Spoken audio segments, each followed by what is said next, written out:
Amerika Birləşmiş Ştatlarının ordu birləşmələrinin bu əraziyə yaxınlaşması sadəcə olaraq əmri gözləmək məqsədi daşımır. Burada əməliyyat, kəşfiyyat, müşahidə, kəşfiyyat işlərinin həyata keçirilməsi də reallaşdırılır.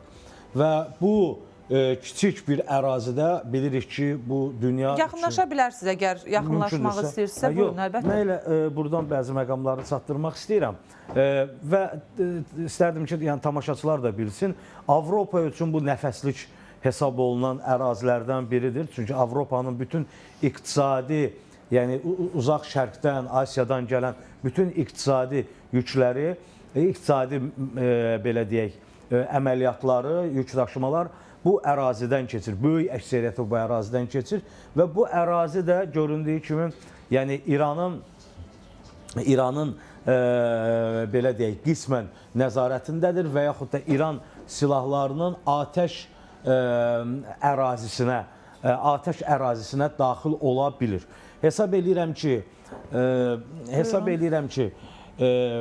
bu ərazidə həyata keçirilən, hal-hazırda həyata keçirilən əməliyyatlar, müşahidə kəşfiyyat əməliyyatları Amerika Birləşmiş Ştatları tərəfindən bu zolağın, bu boğazın daha doğrusu keçirilməsinin reallaşdırılması ilə bağlıdır. Çünki qeyd olunan bu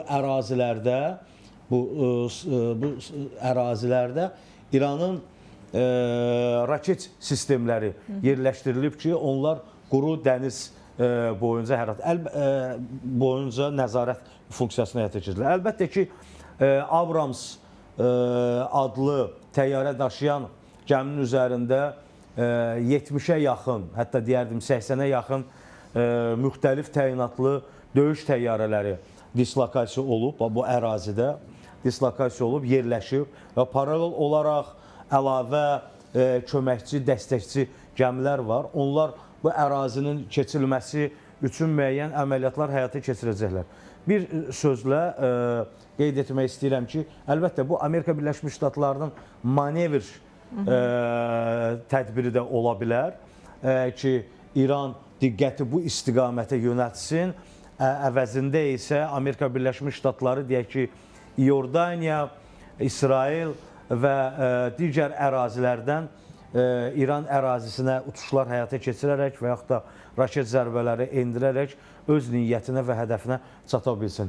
Amma bir məqamı xüsusi olaraq qeyd etmək istəyirəm. Bu yerüstü əməliyyatların olacağı bir müharibə olmayacaq. Bu inandırıcı deyil. Çünki Amerika hazırki dönəmdə, hazırki vəziyyətdə Amerika Birləşmiş Ştatları öz əskərini İran səhralığına və İran bataqlığına heç vaxt göndərməyəcək. Daha çox bu gəmilərin hərəkəti ilə də indi müşahidə olunur. Daha bir möhtəşəm deyir, gəmi hərəkət edir o istiqamətdə. Donald Trumpın son açıqlaması bunun üzərindəndir.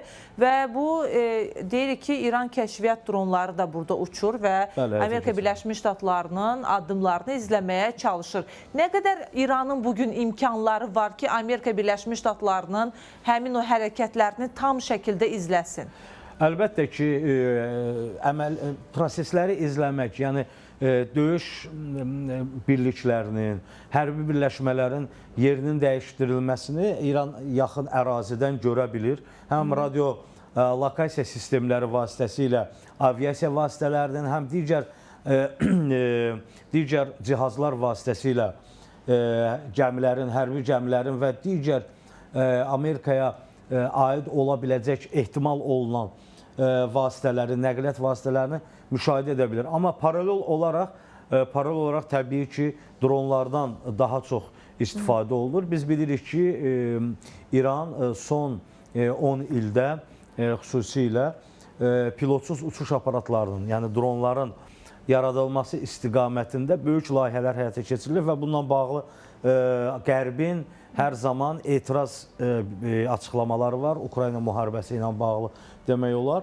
Yəni, İran bugün həm əməliyyat, taktik, həm müşahidə kəşfiyyat, daha dəqiq desək, müşahidə kəşfiyyat, kamikadze silahlı dronların yaradılmasını prosesini yekunlaşdırıb və o proseslərin də böyük əksəriyyəti Çinlə birlikdə həyata keçirilib. Amma son olaraq İran bunu reallaşdırıb. Yəni İranın pilotsuz uçuş aparatları ilə bağlı potensialı var və Amerikanın o ərazidəki hərəkətlərini bunun vasitəsilə görə bilər. Amma bir vacib məqamı sizə qeyd etmək istəyirəm.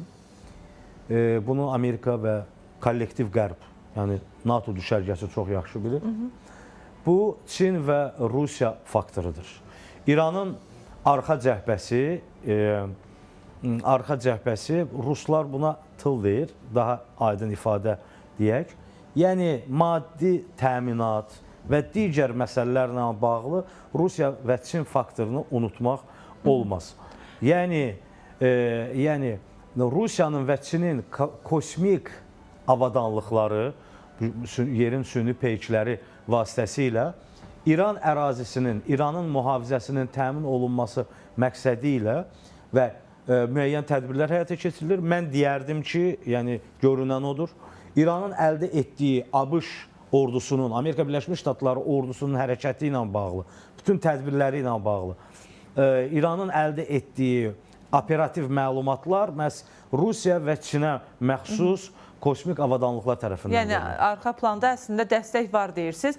Bazalarda istəyərdim ekrana gətirək. Digər qrafik təsvirə də qısa şəkildə toxunaq. Düzdür, vaxtımız əslində az qalıb. 2 dəqiqə ərzində istəyərdim ki, Birləşmiş Ştatların yaxın şərqdəki bu bazalarını, eləcə də Avropadakı bazalarına diqqət yetirək. Bu bazaların artıq İrana yaxın olan Birləşmiş Ərəb Əmirliyi, Qətər, Səudiyyə Ərəbistanı istiqamətində olan bu hərbi bazaların demək olar ki, fəaliyyəti dayandırılıb hazırki vəziyyətdə. Yəni şəxsi heyət oradan çıxarılıb və ərazi buradan İordaniya və Türkiyədəki və digər ərazilərdəki hərbi bazalara daşınıb.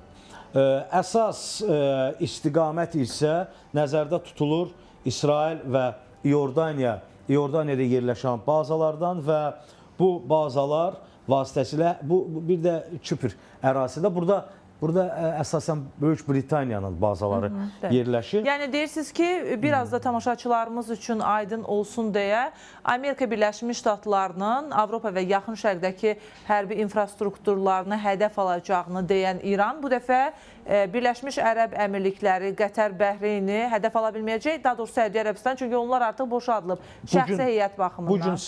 Bu gün səhv etməmsə dünən axşam saatlarında İran prezidenti ilə Səudiyyə Ərəbistanının vəliəhdinin də telefon danışığı olub və mən hesab edirəm ki, Səudiyyə Ərəbistanı İrana məsələ ilə mövcud vəziyyətlə bağlı, yəni ki, bizdə Amerika bazası yoxdur, artıq sizə qarşı hər hansı bir addım atılmayacaq, ismarışlarını, mesajlarını verirlər ki, öz əraziləri zərbə məruz qalmasın. Bilirsiniz, Birləşmiş Ərəb Əmirliyinə əgər 2 raket atılarsa, bu ölkənin iqtisadiyyatı çökər və açıq deyək də, Böyük Britaniyanın və Avropanın bu bölgə ilə bağlı bütün planları məhv olar. Yəni orada Dubay, Abu Dhabi və digər ərazilərdə çox ciddi iqtisadi layihələr həyata keçirilir. Milyardlarla sərmayə qoyulub həmin əraziyə. Eyni zamanda Səudiyyə Ərəbistanında da vəziyyət elədir, Qətərdə də vəziyyət elədir. Yəni açıq demək lazımdır. Bu baxımdan Amerika Birləşmiş Ştatları buradakı bu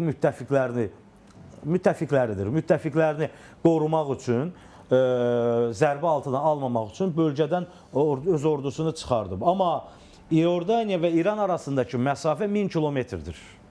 Hava məsafəsi. 1000-1500 kilometrdir. İsraillə 1500 kilometrdir. Təl-Əvivlə 1500 kilometrdir. Yəni bu İran üçün artıq uzaq məsafə deyil.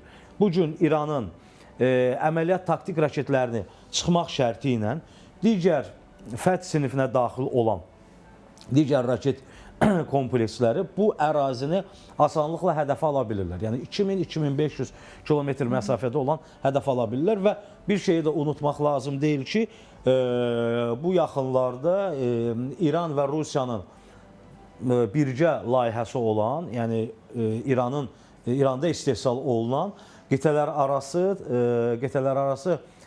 raketin sınaqları da keçirildi. İrandan Sibir bölgəsinə, Rusiyanın Sibir bölgəsinə təxminən 4000 kilometr məsafədə raket zərbəsi endirildi. Yəni bu sınaq idi.